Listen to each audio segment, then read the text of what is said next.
They say the most dangerous killers are the ones who feel absolutely nothing. No guilt, no fear, no hesitation. For Gon, killing was never simply a profession.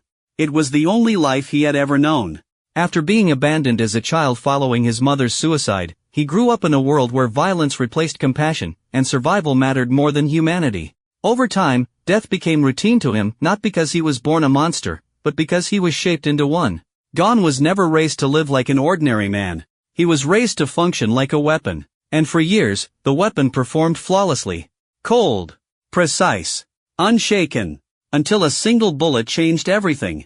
The movie begins inside a quiet roadside restaurant in America. Gon sits alone in silence, calmly observing the people around him with the detached focus of a man trained to notice everything. Near the front of the diner, a little girl quietly watches him from her table. For a brief moment, Gon responds with a subtle gesture that makes her smile, a rare glimpse of warmth from someone who has spent most of his life suppressing emotion. Then suddenly, his phone vibrates. The job is ready. Gon quietly leaves the restaurant and walks into a nearby warehouse where several criminals are discussing illegal business with Russian buyers. The atmosphere immediately turns tense. Nobody notices Gon approaching until it's already too late. Without warning, he pulls out a silenced pistol and starts shooting. The attack is terrifyingly efficient. Bodies collapse before anyone can react. Bullets tear through the room while terrified men scramble for cover. But against Gon, fighting back is pointless. Within seconds, the entire warehouse falls silent except for the low hum of machinery in the background. Clean, fast, professional, exactly how Gon was trained. Afterward, he grabs a laptop containing sensitive financial data connected to the operation. The mission is complete. Then suddenly, he hears footsteps behind a heavy steel door. In Gon's world, hesitation gets you killed. So without thinking, he immediately fires through the metal. Gon slowly opens the door, and his heart nearly stops. It's the same little girl from the restaurant. Blood covers her small body as tears slide down her face. She stares at Gon in confusion, in pain, unable to understand why he shot her. She doesn't scream. She just stands there, barely alive, swaying in the darkness. Then suddenly, her legs give out beneath her, and she collapses onto the cold floor. For the first time in his career, Gon freezes in horror. The gun slips slightly from his hand while panic spreads across his face. He kneels beside her body in disbelief, almost hoping this isn't real. But the damage is already done.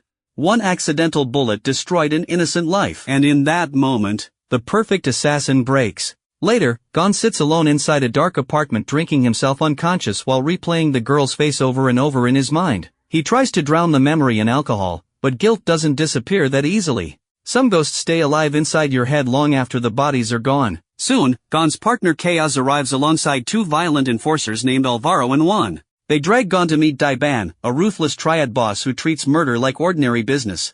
To him, innocent deaths are just unfortunate expenses. However, Alvaro mocks Gon for losing control and punches him across the face. Big mistake. In a sudden burst of rage, Gon slams a knife directly through Alvaro's hand, pinning it to the table. The room instantly goes silent while Alvaro screams in agony. Even Daiban looks slightly surprised, but instead of punishing Gon, he calmly gives him another assignment. This time, the target is Choi Emojion, the dead girl's mother. Apparently, her late husband became involved in dangerous financial crimes connected to hidden mob accounts before his death. Now police are hunting for multiple criminal organizations for sensitive data that disappeared shortly before a deadly deal went wrong. And because Emojion might unknowingly lead them to that information.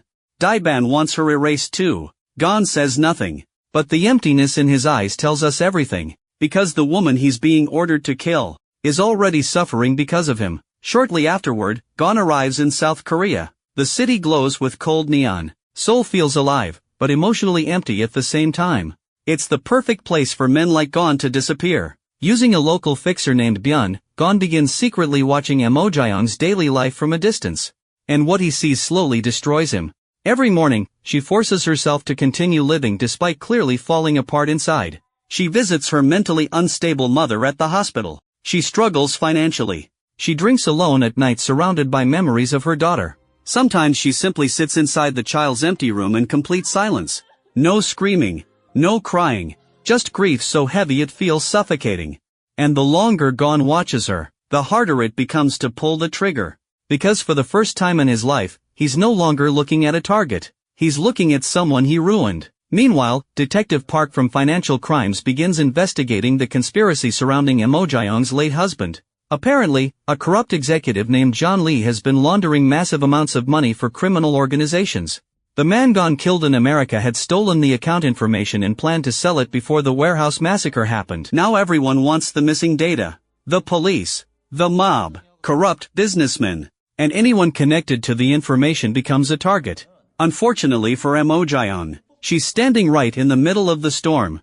As pressure from every side increases, Emojayong eventually collapses emotionally and ends up hospitalized.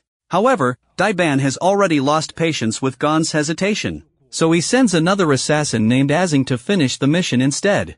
Unlike Gon, Azing feels absolutely nothing. He walks through the hospital carrying a knife while nurses continue working completely unaware that death is moving through the hallways beside them. As Azing entered Emojayong's room, Emojayong manages to enter the toilet, and when his assailant is trying to open the door, Gon suddenly appears. And the hospital instantly erupts into chaos. The two assassins crash into each other with brutal force, slamming through medical carts and smashing patients' equipment while terrified nurses run for cover. Unlike the clean precision of the warehouse massacre, this fight feels raw and desperate. Gon isn't fighting for money anymore. He's fighting because he can't survive another mistake. Azing eventually escapes through the emergency stairwell, but the nightmare isn't over. Later that night, he ambushes Emojayong again inside a dark parking garage beneath the hospital. Emojayong, who is with police intelligence, escaped through the park. Then gunfire suddenly explodes through the darkness. Gon appears once again and unloads several shots into Azing. This time, there's no escape. Azing collapses onto the cold pavement while blood spreads beneath him. After the killing of one of his hit men, Daiban finally understands what's happening. Gon has gone rogue. And in the underworld, betrayal is worse than failure. So Daiban sends Chaos and the now one-handed Alvaro to South Korea to clean up the mess permanently. Unlike ordinary assassins, these men know Gon personally. They trained beside him, killed beside him, and survived countless missions together, which makes them even more dangerous. Shortly after arriving in Seoul, Chaos meets with a black market weapons dealer to acquire heavy firepower for the operation. The dealer confidently demands payment first. Chaos smiles, then immediately shoots both the dealer and his bodyguard dead before taking the weapons anyway. Why pay for something when fear can take it for free? At the same time, Detective Park continues investigating John Lee's financial empire and slowly uncovers how deeply corruption has infected the system. Millions of dollars have been hidden through fake accounts, shell companies, and illegal transfers tied directly to organized crime. Emojayong was in the computer room with them. She received a call from Gon that people are coming to kill her because someone within betrays them. Before Detective Park could finish processing the file, one of his subordinates suddenly shoots him and steals the evidence drive containing all the account information. The corruption runs so deep that even the police can't be trusted anymore.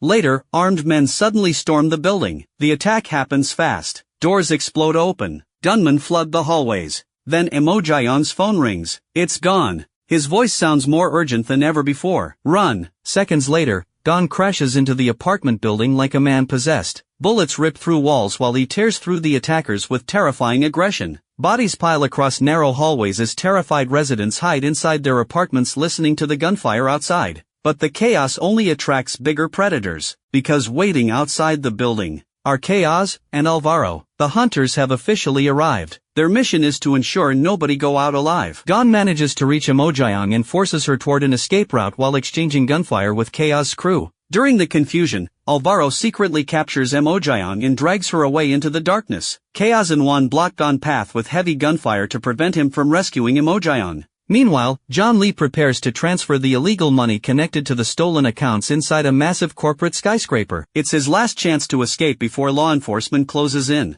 But Gon makes an insane decision. He anonymously calls in a bomb threat against the building. Within minutes, alarms start blaring throughout the tower while heavily armed police surround the entire area. Workers panic and evacuate as SWAT teams flood the entrances. And hidden somewhere inside the chaos are assassins, kidnappers, corrupt executives, and a grieving mother caught in the middle of all of them. The skyscraper instantly turns into a war zone. Gon enters the building armed to the teeth while searching desperately for Emojayong. Along the way, he encounters Alvaro again, leading to one of the most brutal fights in the movie. This isn't stylish martial arts anymore. It's survival. The two men smash each other through glass walls, office furniture, and concrete pillars while security alarms scream throughout the building. Alvaro's rage has become personal ever since Gon destroyed his hand. He wants revenge more than money now. Juan noticed Gon's presence fired at him, but Gon used his friend Alvaro as shield to escape. Alvaro is killed by his friend. Furiously, Juan pursues and corners Gon inside a destroyed kitchen area. But even wounded, Gon remains terrifyingly resourceful. While retreating deeper into the room, he quickly rigs a microwave into an explosive trap before diving for cover. Seconds later, the entire kitchen erupts into flames. The explosion tears through Juan's body. At the same time, Emojion finally learns the truth about the corruption surrounding her husband. Refusing to stay helpless any longer, she interrupts the illegal money transfer and destroys John Lee's escape plan. Ironically, John Lee doesn't die at the hands of the police or assassins. He dies because Bion finally snaps after years of humiliation and abuse. The loyal servant turns on his master, and with one violent attack, the entire criminal empire begins collapsing from the inside. But the emotional nightmare is still far from over. Deep inside the stairwell, Gon finally confronts Chaos alone. The fight that follows feels less like an action scene and more like two broken men destroying the last pieces of their friendship. They punch, stab, and slam each other against concrete walls while blood stains the stairs beneath them. Neither man truly wants this, but neither can stop anymore either. Eventually, Gon gains the upper hand and points a gun directly at Chaos' head. His hand trembles. Then slowly, he lowers the weapon. Because despite everything, Chaos is still the only person who ever treated him like family. Elsewhere in the building, Bion corners Emojion and violently attacks her. After everything she has endured, she finally reaches her breaking point. While trying to rape her, she grabs a shard of broken glass and drives it into his neck. For the first time in the movie, Emojion kills to survive. And just like that, the terrified grieving mother disappears. What remains is someone willing to do anything to stay alive. Meanwhile, Gon and Chaos share one final quiet conversation surrounded by blood and destruction. Gon finally accepts that there is no escaping what he has done. Some sins don't disappear. They demand payment. Gon makes a call to Emojion and tells her, "The next person who walks out of that elevator is your daughter's killer." The elevator slowly descends. The doors open, and Gon steps out. Emojion immediately pulls the trigger. The blast sends Gon crashing backward onto the floor while Chaos rushes toward him in horror. Furious, Chaos grabs the shotgun and points it directly at Emojion. But even while dying, Gon lifts his trembling hand and stops him, because after everything, protecting her became the only good thing he ever did. Chaos slowly lowers the weapon while tears fill his eyes for the first time. He kneels beside Gon and grabs his hand as the lift is slowly descending. Nearby, Emojion desperately calls Gon's name through the radio while the full truth finally crashes down on her. The man who destroyed her life was also the man who sacrificed everything trying to save it. No Tears for the Dead isn't really about assassins or gunfights. It's about guilt, about broken people trying to outrun their past, and about a man who spent his entire life taking lives, only to discover his own humanity after destroying an innocent one. Thanks for watching. If you enjoyed this recap, make sure to subscribe, leave a like, and share this video with someone who loves dark action thrillers and emotional movie stories like this. And don't forget to turn on notifications so you never miss our next recap. But before you go, here's a question for you. Do you think Gon truly redeemed himself by sacrificing his life to protect Emojion? Or are some mistakes simply too unforgivable no matter what you do afterward? Drop your thoughts in the comments below. I really want to hear your opinion on this one.